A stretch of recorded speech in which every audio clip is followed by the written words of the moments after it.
Bonjour, je suis Maxime Baffer, je suis le co-directeur général de Viva Technologies, le grand événement autour des startups et de l'innovation qui aura lieu à Paris du 24 au 26 mai prochain à la porte de Versailles.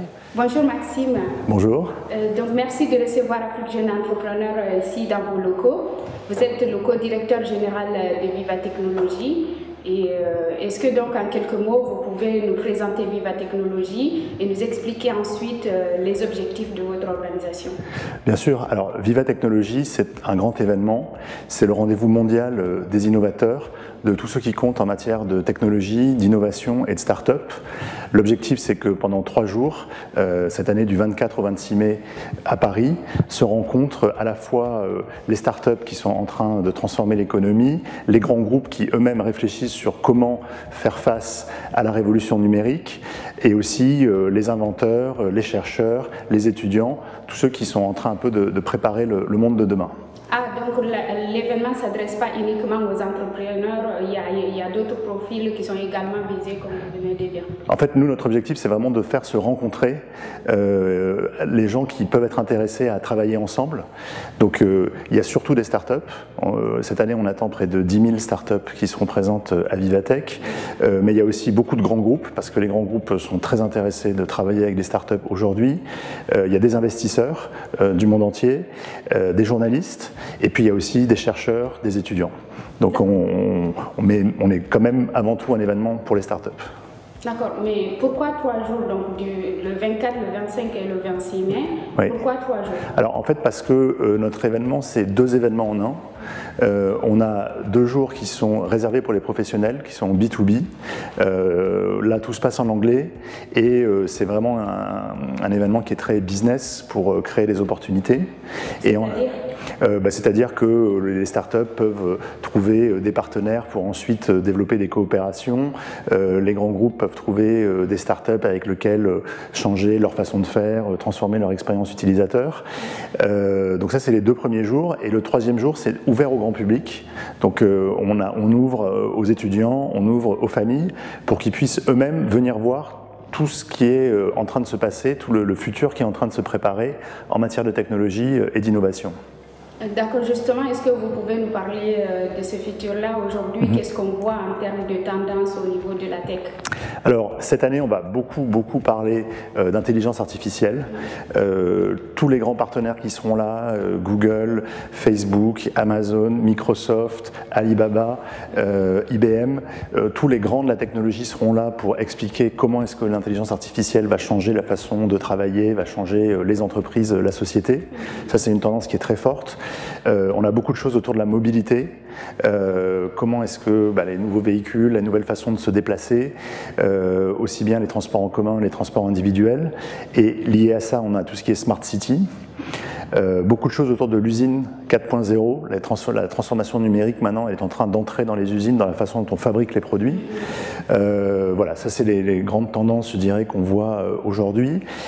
Et puis pour illustrer aussi tout ça et pour un peu faire vibrer nos visiteurs, ils auront la possibilité de voir beaucoup de robots.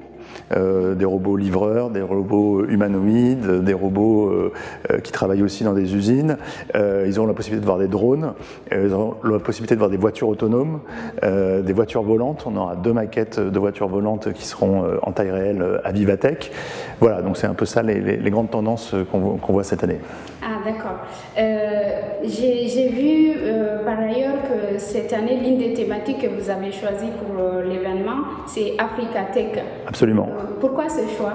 Alors en fait, on a voulu montrer tout ce qui se passe aujourd'hui en Afrique dans le domaine de la technologie, mettre en avant les nouveaux visages qui sont en train de transformer le continent.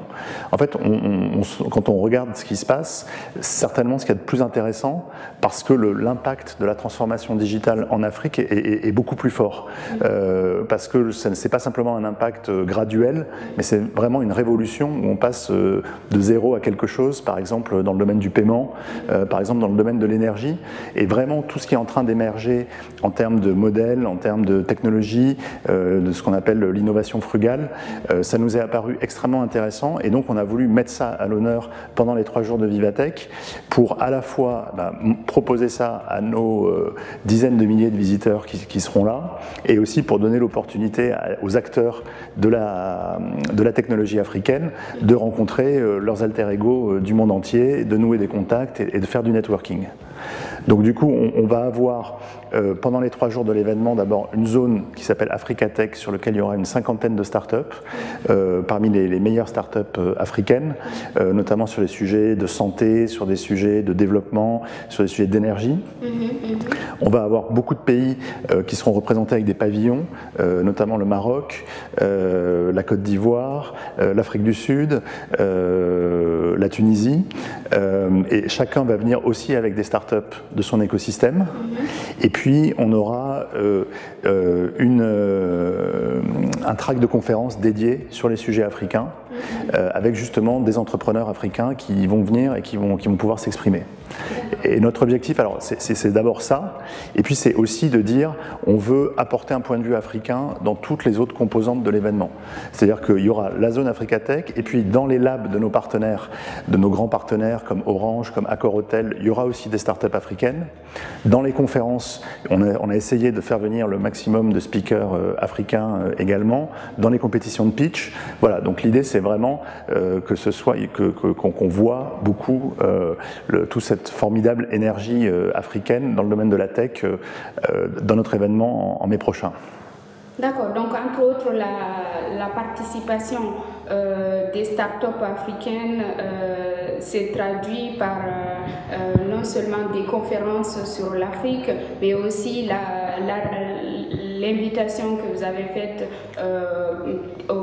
des pays qui vont venir directement avec des startups de leurs pays respectifs, donc qui vont exposer et présenter ce qui se passe dans leur pays. Exactement, et puis présenter ce qu'elles font, ces startups. On espère qu'on aura plus d'une centaine de startups africaines qui seront représentées, donc avec des stands. On espère qu'on aura beaucoup plus qui viendront aussi pour rencontrer. On a des partenariats avec les plus grands accélérateurs et incubateurs africains, comme MEST par exemple. Et on veut vraiment montrer ce nouveau visage de l'Afrique. D'accord. Est-ce que vous pouvez nous citer des exemples de startups qui seront là? Je pense par exemple à une start-up dans le domaine de la fintech qui s'appelle Ovamba, qui vient du Cameroun. On aura des gens de Jumia qui seront également ici. On a la chance d'avoir parmi nos grands partenaires Orange, qui est très actif dans ces domaines-là et qui va venir avec pas mal de startups de son écosystème. Donc que ce soit dans le domaine de l'énergie, du paiement et de la banque, je dirais des institutions, de la santé, on va avoir beaucoup de startups différentes, de nature différente. Oui. D'accord. Et donc pour un entrepreneur qui participe, quelles sont les opportunités qui s'offrent à lui concrètement? Je vais dire, après 3 jours d'événement, qu'est-ce qu'il peut ramener dans son petit sac d'entrepreneur? Alors, qu'est-ce qu'il peut ramener? D'abord, il peut ramener des contacts avec des investisseurs du monde entier. Donc on attend 2000 investisseurs. Tous les grands fonds de capital risque seront là, Atomico, Index, Partech Venture, Iris Capital, tous les grands fonds qui investissent dans les startups viennent à Vivatech et donc il peut nouer des contacts avec ces gens-là pour lever de l'argent et continuer son développement. Il peut aussi avoir un accès privilégié à des décideurs de grands groupes parce qu'on sait qu'il y a beaucoup de startups qui ont besoin de s'adosser à un grand groupe pour se développer. On aura des gens de Orange, on a des gens de Sanofi, il y a des gens de Cisco, de SAP, il y a aussi tous les grands de la tech dont j'ai parlé tout à l'heure, les IBM, les Google, donc il y a vraiment la possibilité de faire un networking et ce qu'on sait c'est que c'est vraiment les décideurs qui viennent sur Vivatech.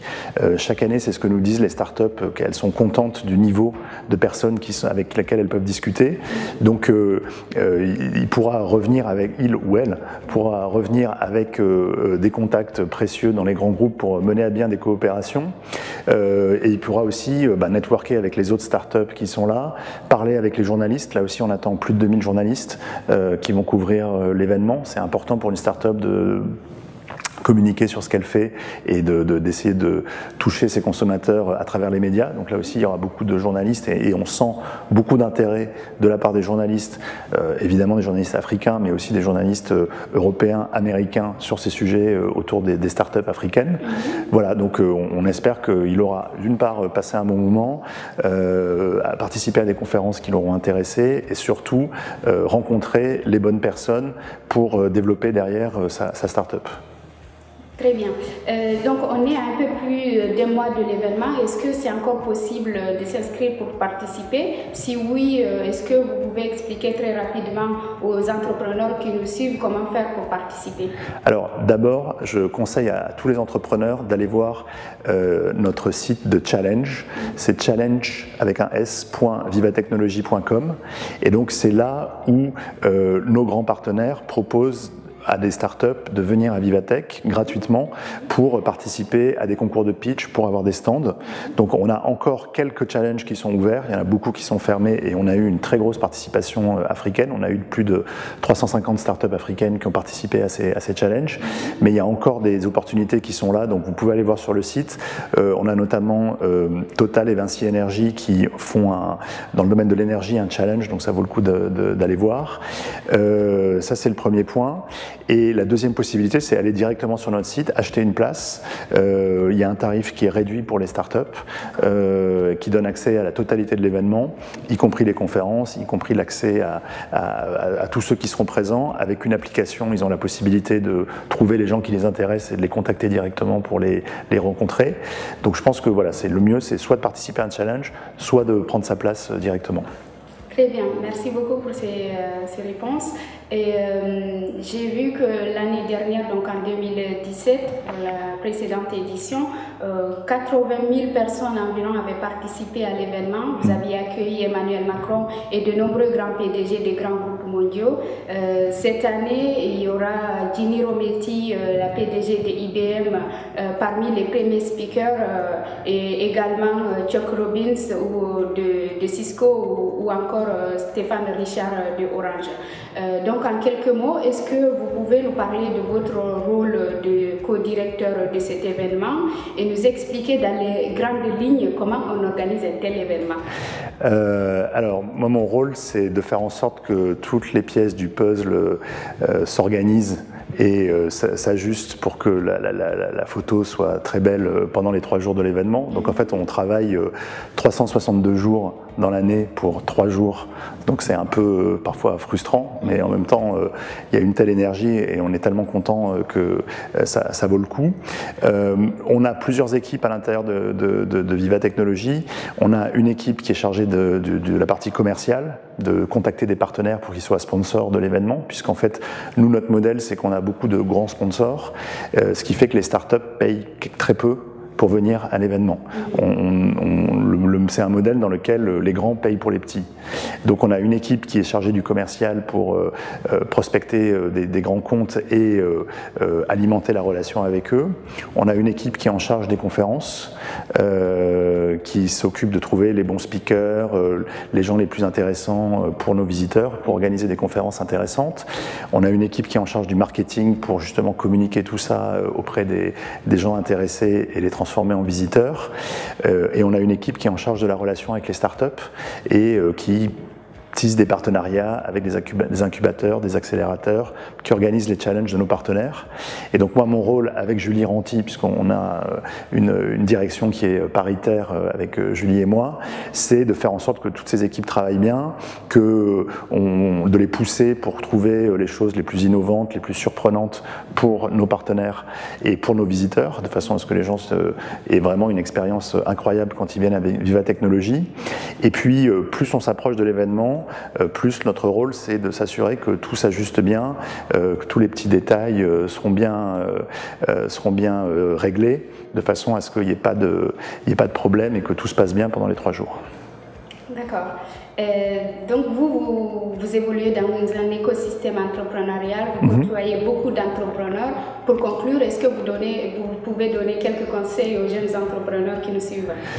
Je crois que il y a deux conseils. Le premier conseil, c'est vraiment faire attention à l'équipe. En fait, on croise beaucoup d'entrepreneurs qui ont une bonne idée et qui se disent comment est-ce que je vais faire, mais qui sous-estiment un peu l'importance de l'équipe qu'ils vont construire.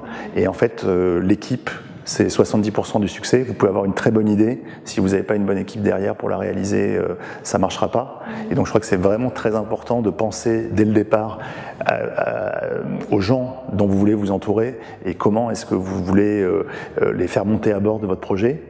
Et puis le deuxième conseil, c'est aussi de s'accrocher. On a beaucoup de belles histoires à Viva Technologies de gens qui ont lancé quelque chose, ont eu des années qui étaient parfois pas évidentes, se sont accrochés, ont trouvé les bons partenaires et connaissent des réussites importantes. Donc c'est important de persévérer. Super, merci. Parfait. Je vous remercie merci beaucoup. Pour cet entretien et bon succès pour cette édition. Merci beaucoup, merci.